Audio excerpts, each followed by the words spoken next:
Muito bom dia, irmãos. Estamos aqui de volta ao nosso estudo da Carta de Paulo aos cristãos da Igreja de Éfeso, cidade que hoje se situa na atual Turquia.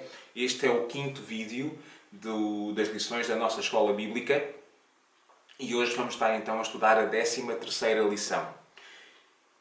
Então, no último vídeo, nós estivemos a estudar o final do capítulo 5 e o início do capítulo 6. Nós hoje vamos pegar onde deixámos na semana passada. Nós vamos pegar a partir do versículo 10 do capítulo 6 e vamos estudar até ao versículo 20 desse capítulo 6. Este texto que nós vamos estudar hoje é um texto subejamente conhecido de todos. É um texto que fala sobre a armadura de Deus. Todos os cristãos já ouviram alguma lição da EBD ou algumas lições da EBD, já ouviram muitas pregações sobre este tema. E é um tema muito conhecido e um texto muito conhecido de todos. Agora, há uma pergunta que nós, antes de começarmos a estudar este texto, nós temos que fazer. E a pergunta que nós temos que fazer é: porquê é que Paulo está a usar uma linguagem tão bélica, tão militar, sendo Paulo um seguidor de Jesus e tendo Jesus ensinado a amar o próximo, a amar o inimigo, a dar a outra face? Não é? Parece estranho que, sendo Paulo seguidor de um mestre que prega o amor ao próximo e a dar a outra face ao inimigo, parece-nos estranho que Paulo diga: revistam-se da armadura de Deus. Não é? Que ele começa o versículo 10, ou no versículo 11, aliás, a dizer: revistam-se da armadura de Deus. Nós hoje vamos tentar perceber porque é que Paulo disse isso e vamos tentar perceber qual a razão de Paulo utilizar esta analogia. Lembrar uma coisa muito simples, é que esta analogia de Paulo seria facilmente perceptível quer pelos seus leitores de origem judaica, quer pelos seus leitores de origem não judaica, ou seja, os gentios, que são todos aqueles que não são de nascimento e de sangue considerados judeus. Os judeus conheciam bem os textos do profeta Isaías 15:5, Isaías 49:2, Isaías 52:7 e Isaías 59:17, em que fala precisamente sobre elementos semelhantes a estes que Paulo vai falar hoje. Por outro lado, os gentios que lessem as palavras de Paulo iam reconhecer facilmente nas palavras de Paulo a armadura dos soldados romanos, que ao serviço do seu imperador dominavam todo aquele mundo daquela altura, toda aquela zona ali à volta do mar Mediterrâneo. Aliás, a Epístola de Paulo esta Epístola aos Efésios faz parte das chamadas Epístolas da prisão, ou seja, epístolas que o apóstolo Paulo escreveu enquanto estava preso. E ele estava preso em Roma à espera de ser julgado pelo próprio imperador e estava em prisão domiciliária e estava, para evitar que fugisse, estava acorrentado a um soldado romano. Portanto, enquanto Paulo escrevia estas palavras, ou as ditava para alguém a escrever, a verdade é que ele tinha a sua fonte de inspiração mesmo ali ao lado e, portanto, ele podia ver exatamente aquilo que estava a descrever e ver a aplicação da exortação que ele estava a fazer aos Efésios. Então, antes de começarmos a estudar este texto, nós vamos orar e vamos pedir a Deus que nos dê sabedoria. Senhor Deus, nós queremos ser ensinados por Ti. Nós sabemos que só Tu tens as palavras da vida e sabemos que só Tu nos podes ensinar a viver vidas que conduzam à nossa salvação, à vida eterna junto de Ti e vidas que glorifiquem o Teu nome e que honrem o Teu nome enquanto Nosso Senhor e enquanto Deus Todo-Poderoso. Por isso nós Te pedimos que possas dar-nos a sabedoria para sermos ensinados agora, que nos dês a humildade para sermos ensináveis, corações ensináveis para aprendermos aquilo que Tu nos queres ensinar. Em nome do Teu Filho Jesus, Te agradecemos por esta oportunidade. Amém. Então,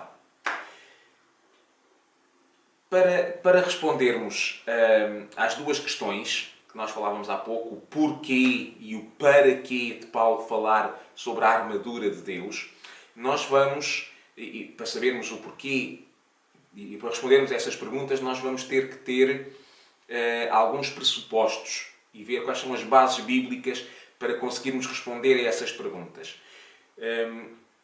não importa aqui tanto aquilo que eu penso ou aquilo que tu pensas, o que importa ou o que tu achas, o que importa é aquilo que a Bíblia diz.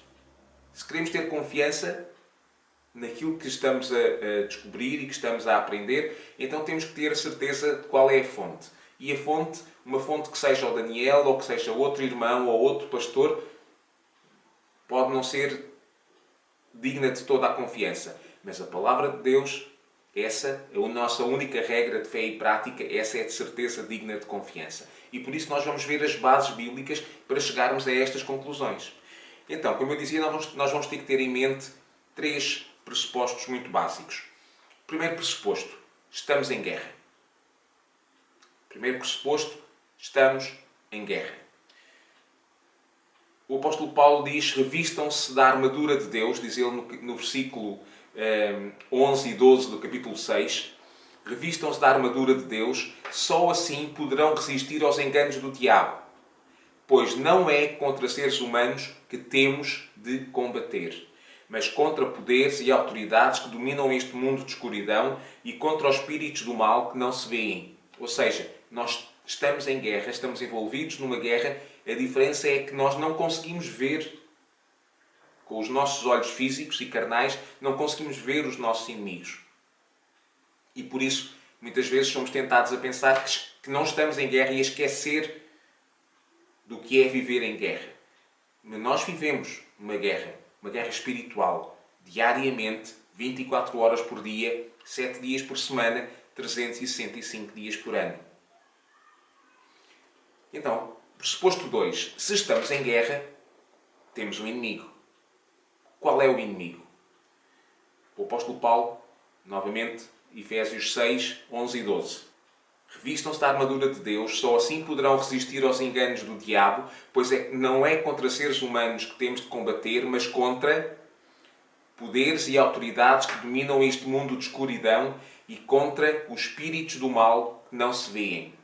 E o apóstolo Pedro, na sua primeira epístola, capítulo 5, versículo 8, escreveu: sejam prudentes e estejam alerta, porque o vosso inimigo, o diabo, anda à vossa volta como um leão a rugir, procurando a quem devorar.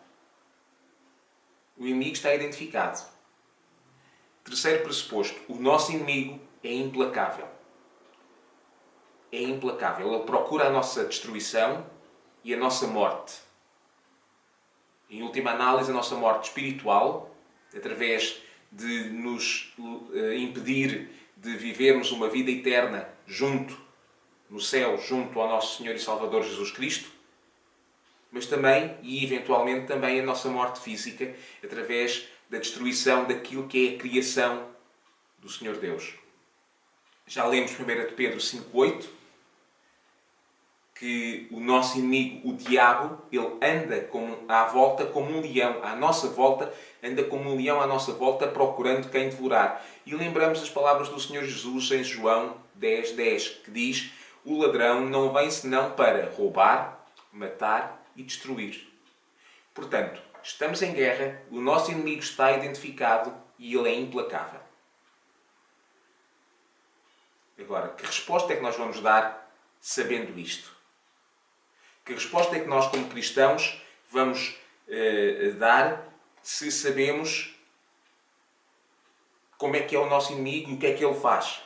Faz todo o sentido, então, que nós nos preparemos para essa guerra e que nós nos apetrechemos para essa guerra tendo sempre em mente a situação em que estamos inseridos.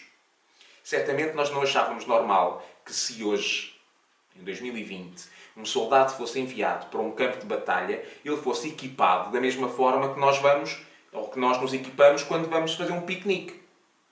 Não fazia sentido nenhum um general mandar os seus soldados equipados para a frente de batalha como nós nos equipamos quando vamos passar um dia na praia. É claro que um soldado equipado dessa forma estaria à mercê do inimigo, estaria condenado logo à partida. Nós temos que nos equipar com o equipamento necessário à situação em que nós estamos. E se nós estamos envolvidos numa guerra espiritual, como vimos nos textos anteriores, nós temos que nos equipar com equipamento espiritual. A armadura de Deus é o equipamento espiritual que nós podemos utilizar, que Deus coloca à nossa disposição, e não há outro melhor equipamento para lidarmos com este inimigo e com esta situação de guerra. Então, nós vamos ler o nosso texto bíblico, Efésios 6, 10 até 20. Vamos estudar ao fundo este texto. Não será bem a fundo, porque senão ficaríamos aqui várias horas, mas para facilitar, nós vamos dividir em 3 partes. Primeiro, desde o versículo 10 até à primeira parte do versículo 17. Depois vamos ver a segunda parte do versículo 17 e depois vamos ver desde o versículo 18 até ao versículo 20. Então, vamos ler o texto bíblico? Então, em Efésios 6, versículos 10 até ao início do versículo 17, nós lemos assim: De resto, irmãos, sejam fortes no Senhor e confiantes no seu imenso poder. Revistam-se da armadura de Deus. Só assim poderão resistir aos enganos do diabo. Pois não é contra seres humanos que temos de combater, mas contra poderes e autoridades que dominam este mundo de escuridão e contra os espíritos do mal que não se veem.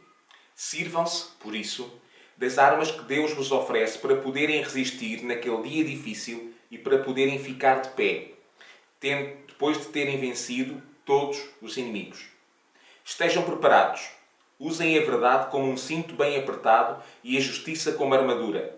Que a prontidão em anunciar o Evangelho da paz seja o vosso calçado para os vossos pés. Andem sempre armados com o escudo da fé, para poderem defender-se das setas incendiárias do inimigo. Que a salvação vos sirva de capacete. Versículo 10, nós lemos que o apóstolo Paulo, diz: Sejam fortes no Senhor e confiantes no seu imenso poder. Sejam fortes em quem? E confiantes em quem? No Senhor. No seu imenso poder. Sempre que o cristão confia nas suas próprias capacidades, no seu poder, na sua sabedoria, o resultado é desastroso. Então o apóstolo Paulo está-nos a dizer, quando nós enfrentamos lutas contra as quais sozinhos nós não podemos fazer nada, porque não temos capacidade para isso, porque não temos forças para isso, porque não temos sabedoria para isso, então nós temos que confiar naquele que sabe tudo, naquele que provê tudo, naquele que cuida de tudo. O Senhor Deus. A força do cristão vem de ele depender totalmente de Deus. Não vem da sua musculatura. Não vem da sua capacidade de oratória. Não vem do seu discernimento, da sua capacidade intelectual. João 15:15. Em João 15:15, o Senhor Jesus diz-nos: sem mim nada podeis fazer. Portanto, nós somos desafiados a confiar totalmente no nosso Deus. E depois o apóstolo Paulo continua no versículo 11 e diz: revistam-se da armadura de Deus. Só assim poderão resistir aos enganos do diabo. Há uma pequena palavra neste versículo que faz uma diferença enorme. É a palavra só. É uma palavra muito pequenina, mas faz a ligação entre as duas frases. Revistam-se da armadura de Deus, só assim poderão resistir aos enganos do diabo. É a única hipótese. Não há outra alternativa. O desafio está feito. Revistam-se da armadura. Porquê? Porque só assim vão conseguir resistir. Não há outra receita. Não há outra sugestão. Não há outra hipótese. A única maneira de nós resistirmos aos avanços e às investidas do nosso inimigo é revestir-nos da armadura de Deus. Lembramos novamente João 15:5. Sem mim nada podeis fazer. Versículo 12. Porque não é contra seres humanos que temos que lutar, mas contra potestades e autoridades que dominam este mundo de escuridão e contra espíritos do mal que não se veem. Nós não estamos a combater contra pessoas. Não estamos a combater contra a carne e contra o sangue. Nós não estamos a combater contra aqueles que não concordam connosco ou que têm uma visão diferente do mundo. Esses nós somos desafiados a amá-los e a partilhar o Evangelho com eles. Mas se nós sabemos então e percebemos que não estamos a combater inimigos feitos de carne e sangue e de ossos como nós, então as armas que nós temos que combater são diferentes. E a maneira como nós temos que combater tem que ser diferente. E aquilo que nós temos e que nós somos não vai servir para nada. Nós estamos a lutar contra seres espirituais que governam este mundo de escuridão, nas palavras do apóstolo Paulo, ou seja, afastado da luz de Deus, contra seres espirituais que procuram o nosso mal e que não são visíveis aos nossos olhos. Estamos a combater diretamente o diabo e os seus anjos que o seguiram na queda, que a Bíblia identifica como demónios. É contra eles que nós estamos a lutar. E o versículo 13 diz: sirvam-se, por isso, porque nós estamos a lutar contra carne e contra sangue, sirvam-se por isso das armas que Deus vos oferece para resistirem naquele dia difícil e poderem ficar de pé depois de terem vencido todos os inimigos. É a constatação do óbvio. Sirvam-se por isso das armas que Deus vos oferece. Podemos servir-nos de outras coisas, mas vai ter o resultado. A única maneira de resistir é servir-nos das armas que Deus nos oferece e põe ao nosso dispor. No versículo 14, nós vamos dividi-lo, começa por dizer: estejam preparados. O que acontece a um soldado que no meio da guerra não esteja preparado ou não esteja alerta? Ele tem que estar sempre alerta. Tem que estar sempre preparado. Seja durante o dia, seja durante a noite. Seja a hora do almoço, seja a hora do lanche, a hora do jantar, seja a hora da sesta, não importa. Ele tem que estar preparado. E há aqui uma outra coisa interessante. É que o soldado não está só, quando tem que estar preparado e tem que estar alerta, ele não está só a zelar por si mesmo. Ele está a zelar pelos seus companheiros todos. Tal como o cristão, quando está alerta contra as investidas de Satanás e quando está preparado para lhes resistir, ele não está só a zelar por si mesmo, mas por toda a sua família e por toda a sua igreja.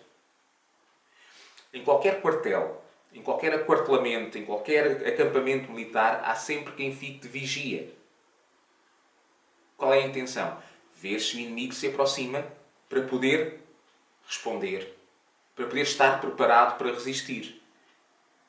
Nós estamos, como cristãos, nós estamos preparados, nós vimos quando o inimigo chega, nós sabemos identificar que é o inimigo e que ele vem muito bem disfarçado.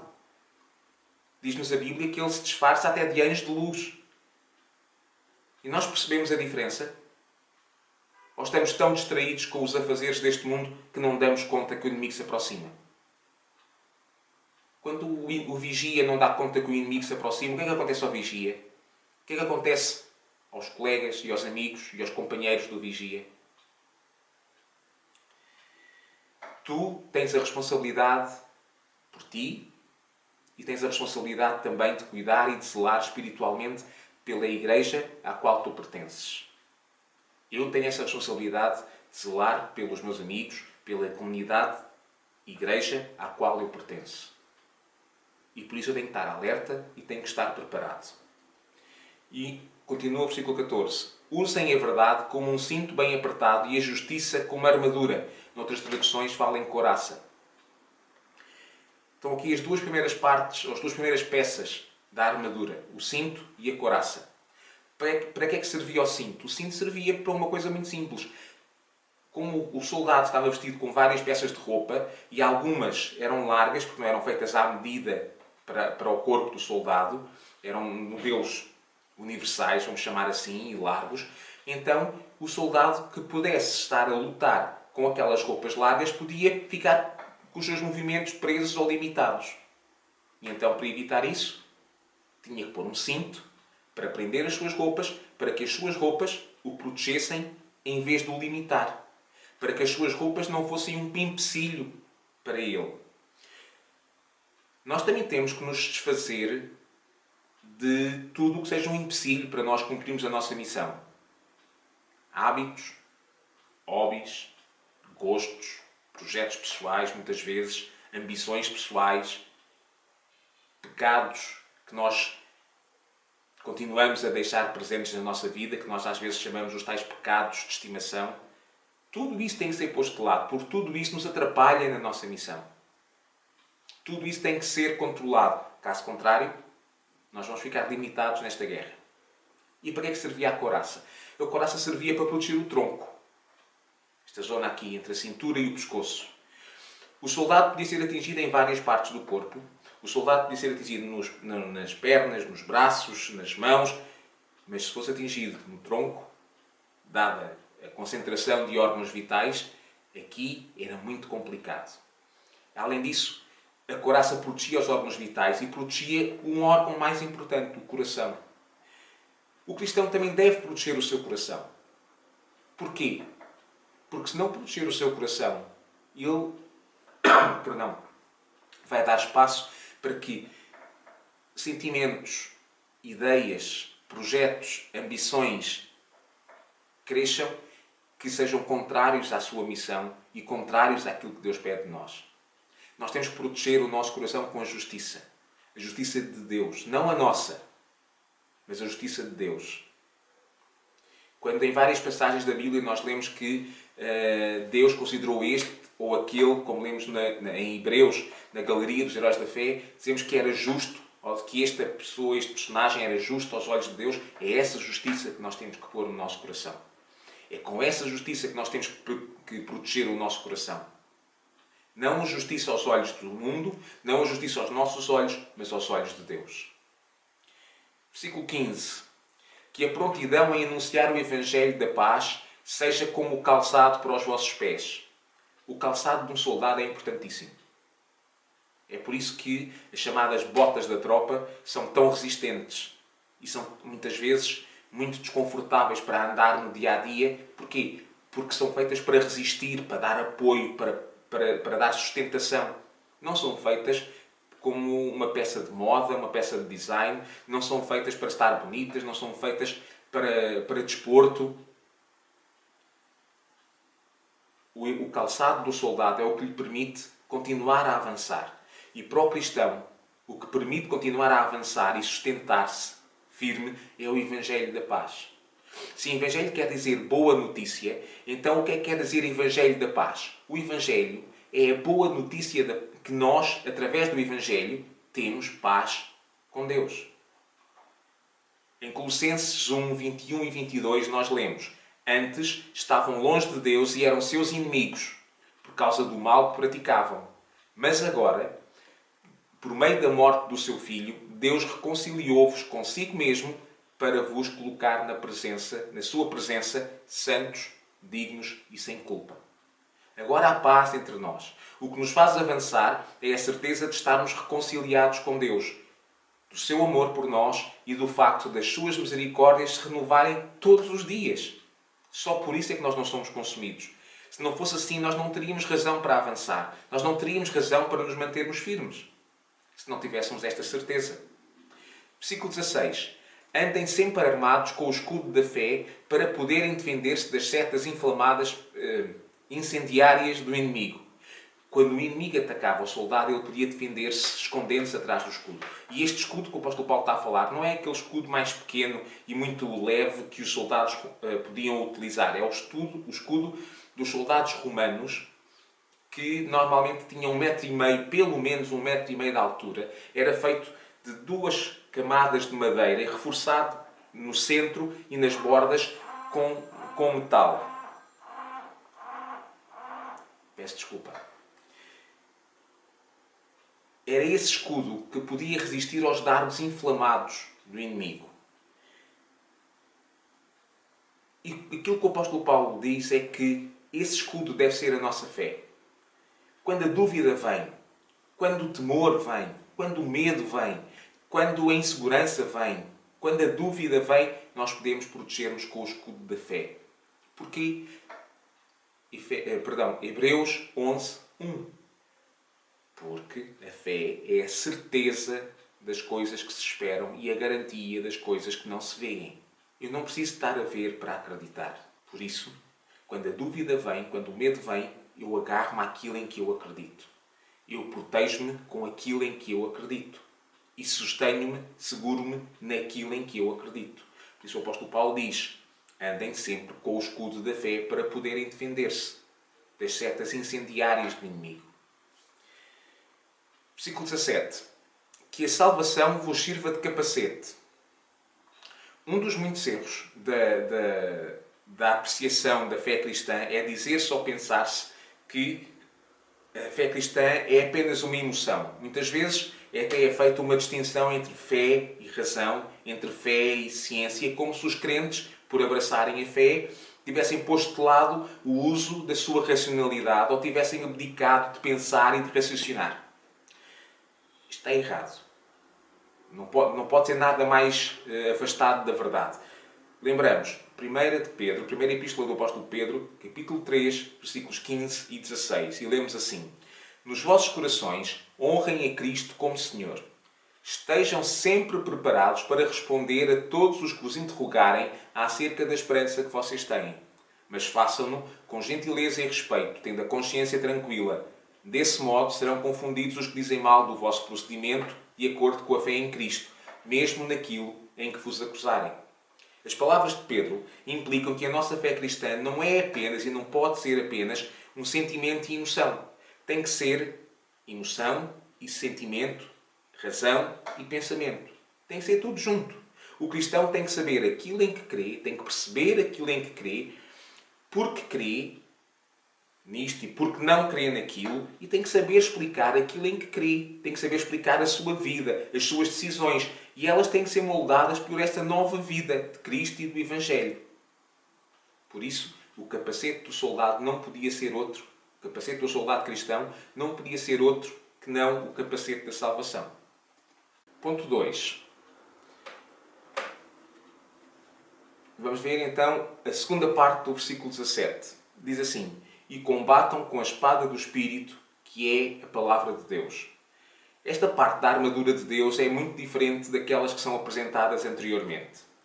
Todas as outras são diferentes. Porquê? Porque servem para proteger e para defender o soldado. Mas esta parte da armadura, além de permitir que o soldado se protegesse e se defendesse, ela serve também para o soldado combater. Então vamos ver que espada é esta. O texto diz-nos que é a espada do Espírito, que é a palavra de Deus. A única arma que permite derrotar o nosso inimigo é a palavra de Deus. Em Mateus 4, nós lemos como Jesus utilizou este recurso para combater as investidas de Satanás quando o próprio Jesus foi tentado no deserto. Vamos ver, Mateus 4:4. Lemos a resposta de Jesus à primeira investida de Satanás. E Jesus respondeu: A Sagrada Escritura diz: Não se vive só de pão, mas também de toda a palavra que vem de Deus. No versículo 7 lemos a resposta de Jesus à segunda investida de Satanás. Mas a Escritura diz também: Não tentarás o Senhor teu Deus, respondeu Jesus.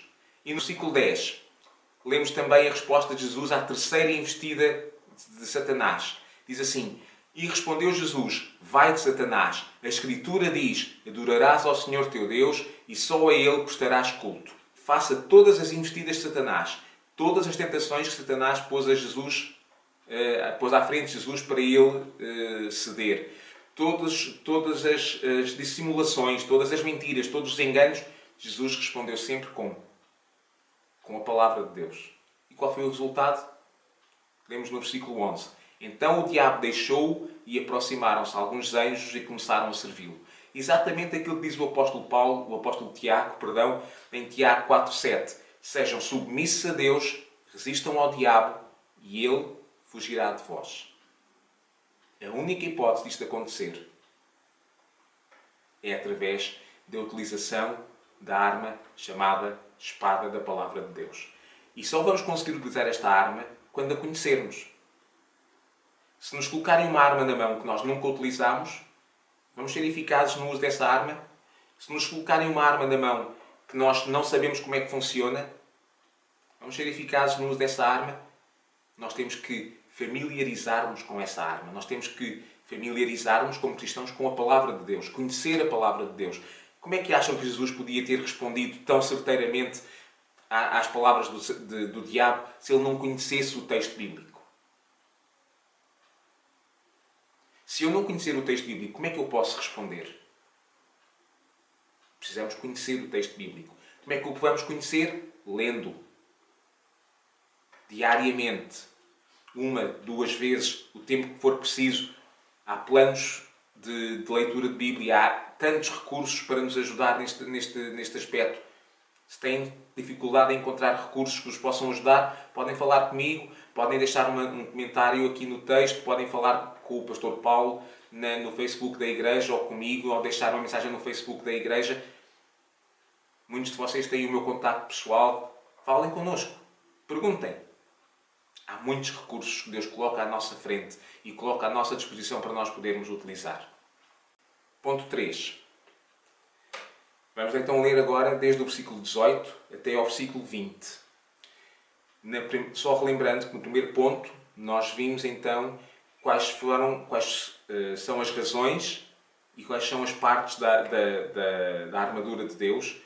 No ponto 2 nós vimos uma parte da armadura em especial, a espada da palavra, e agora nós vamos ver, então, desde o versículo 18 até ao 20, aquilo que nós podemos considerar a recruta e o treino dos soldados, e do soldado cristão em especial. Então diz assim o texto: façam tudo isto num espírito de oração, e orem continuamente em união com o Espírito Santo. Estejam vigilantes, prestem muita atenção a estas coisas e orem por todos os santos. Lembrem-se também de mim na vossa oração, para que Deus me inspire, para quando eu tiver que falar e para que eu tenha essa liberdade de dar a conhecer a mensagem da Boa Nova, da qual, mesmo preso, continuo a ser embaixador. Peçam a Deus que me dê coragem para anunciá-la como convém. Todos nós que já vimos séries ou filmes de guerra, ou que já vivenciámos, infelizmente, situações de guerra, sabemos que por mais difícil que esteja a guerra e que por mais difícil que esteja a luta, nunca nenhum soldado é mandado para a frente sem um período mínimo, para a frente da batalha, sem um período mínimo de treino, e esse período de treino chama-se recruta. O soldado tem que aprender a trabalhar em equipa, trabalhar em conjunto, saber utilizar e conhecer e manusear o seu equipamento, e tem que saber a quem é que vai estar a obedecer e qual é a cadeia de comando. Nós não podemos entrar na luta espiritual sem este treino, sem este tempo de recruta, sem sabermos a quem é que obedecemos, sem sabermos e sem conhecermos e aprendermos a utilizar o equipamento que Deus põe à nossa disposição. Então, o que é que tem que acontecer neste tempo de recruta para preparar convenientemente um soldado cristão para a luta espiritual? É o que está descrito no versículo 18. Façam tudo isto em espírito de oração e orem continuamente em união com o Espírito Santo. Sejam vigilantes, prestem muita atenção a estas coisas e orem por todos os santos. Oração e união com o Espírito Santo. O cristão tem de aprender a viver continuamente em oração e em união com o Espírito Santo. Não há outra hipótese. E o apóstolo Paulo desafia-nos também no versículo 19 a orar por ele. À partida não é nada extraordinário. Nós conhecemos e nós já fizemos isso, já pedimos a irmãos, já pedimos a amigos, já pedimos na igreja que orem por nós, já apresentámos motivos de oração e partilhámos com outras pessoas. Então o que é extraordinário neste pedido do apóstolo Paulo? É o motivo. Lembramos, o apóstolo Paulo estava preso, não é? Estava a aguardar o julgamento e quase certeza ele já sabia que a sentença para os crimes de que ele era acusado seria a morte. Ele estava então em prisão domiciliária e aquilo que ele pede seria normal que ele pedisse conforto, que ele pedisse misericórdia, que ele pedisse compaixão por parte do imperador que o ia julgar, ou dos carcereiros que cuidavam dele e que o vigiavam. Mas não é isso que ele pede. Vamos ver o versículo 19, ver o que ele pede. Para que Deus me inspire quando eu tiver que falar e para que tenha liberdade de dar a conhecer a mensagem da Boa Nova, da qual, mesmo preso, continuo a ser embaixador, e peçam a Deus que eu tenha coragem para anunciar essa mensagem como convém. Paulo pede aos Efésios para orarem por ele, para que ele seja inspirado quando partilhar a sua fé, que ele tenha liberdade para partilhar a sua fé e que ele tenha coragem para partilhar a sua fé. Porquê? Porque Paulo sabia bem, como soldado, qual era a missão que ele tinha que ter. Ele sabia bem a quem é que ele devia obediência. E ele sabia bem o que a pessoa a quem ele devia obediência esperava dele. E o que era? Lembram-se daquilo que Pedro escreveu na primeira epístola, capítulo 2, versículo 9. Diz assim: convosco, porém, não é assim. Porque são geração escolhida, sacerdócio real, nação santa, povo que pertence a Deus, para proclamar as admiráveis obras daquele que vos chamou das trevas para a sua maravilhosa luz. São geração escolhida, sacerdócio real e nação santa, para quê? Para proclamar as admiráveis obras daquele que vos chamou. Essa é a missão. Nós fomos escolhidos para proclamar as obras, as maravilhosas obras daquele que nos chamou. Nós somos sacerdócio real para proclamar as maravilhosas obras daquele que nos chamou. Somos geração escolhida para proclamar as maravilhosas obras daquele que nos chamou. Essa é a nossa missão. Ser sal e ser luz. As próprias palavras do Senhor Jesus, em João 15,16, ele diz: não foram vocês que me escolheram, eu é que vos escolhi. Para quê? E enviei para produzirem muito fruto. Nós fomos escolhidos para produzir fruto. Essa é a nossa missão. Quando não produzimos fruto, estamos a falhar na nossa missão. O que é que acontece quando o soldado falha na sua missão? Quando o soldado deserta? Sabem o que é um desertor? É aquele que abandona o cumprimento da sua missão durante a batalha. É aquele que foge. É aquele que, ou por medo, ou por incapacidade, ou por desinteresse, não cumpre a sua missão. Será que nós, como cristãos, estamos a ser desertores? Será que nós, como cristãos, estamos a ser traidores? Será que nós dizemos que somos cristãos e vivemos as regras do inimigo? Será que nós dizemos que temos lealdade a Deus, mas as nossas vidas mostram outra lealdade? É isto que nós temos que responder. Então, vamos concluir. Lembram-se daquelas duas perguntas que fizemos no início? Porquê e para quê? Agora já sabemos responder a essas perguntas. Então, a resposta ao porquê encontramos em João 15, 18 e 19. Se o mundo vos tem ódio, fiquem a saber que me odiou primeiro a mim. Se vocês pertencessem ao mundo, ele havia de vos estimar como filhos. Mas como foram escolhidos por mim, o mundo tem-vos ódio, porque já não pertencem ao mundo. E 1 de Pedro 5,8: sejam prudentes e estejam alerta, porque o vosso inimigo, o diabo, está à vossa volta como um leão, buscando a quem possa devorar. E João 10,10: o ladrão, não vem senão para quê? Para roubar, matar e destruir. É por isto que nós temos que nos vestir da armadura de Deus. É por estas razões. Porque o inimigo quer destruir-nos, quer a nossa morte espiritual e eventualmente também a nossa morte física. E procura destruir-nos. Por isso nós temos que nos revestir da armadura de Deus. E a resposta à segunda pergunta, que era o para quê, nós encontramos no versículo 13 deste capítulo 6 que acabámos de ler. Sirvam-se por isso das armas de Deus, das armas que Deus vos oferece, para poderem resistir naquele dia difícil e para poderem ficar de pé, depois de terem vencido todos os inimigos. Então, para quê? Para poderem resistir e para poderem ficar de pé. É para isso que nós temos que nos revestirmos da armadura de Deus. Sabemos que estamos em batalha, conhecemos o nosso inimigo, sabemos que ele é implacável. Como é que nós vamos responder a isso? Sabemos que estamos na luta, mesmo que não vejamos o nosso inimigo. Vamos estar preparados? Vamos estar alerta? Vamos usar os recursos que Deus põe à nossa disposição? Realmente é preciso muita sabedoria, muita atenção, muito cuidado, muita proximidade, muita intimidade com Deus, para conseguirmos ver os nossos inimigos, os verdadeiros inimigos, não as pessoas, mas os verdadeiros inimigos que manipulam as pessoas e que controlam as pessoas para que as pessoas possam agir contra nós, quando isso acontece. Vamos estar então alerta? Vamos estar preparados? Vamos revestir-nos da armadura de Deus? Eu espero que a resposta a estas perguntas seja um estrondoso sim. Por isso vamos terminar a nossa lição e vamos terminar com a palavra de oração, pedindo a Deus sabedoria e ajuda, não só para pôr isto em prática, mas para estarmos revestidos, verdadeiramente revestidos da armadura de Deus. Vamos orar?